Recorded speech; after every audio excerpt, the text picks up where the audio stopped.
दर्द को दर्द नहीं होता, ये सब कह के तुझे चुप कराया होगा।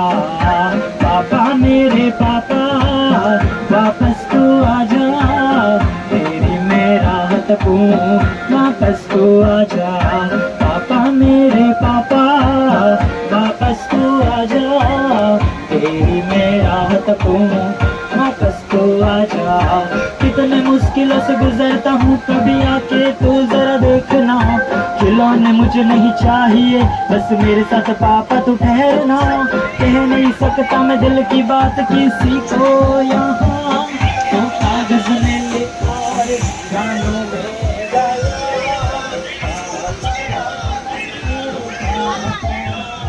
तेरी राह में तू मेरे पापा वापस तू आजा, तेरी मैं राहत पाऊं वापस तू आजा, वापस तू आजा।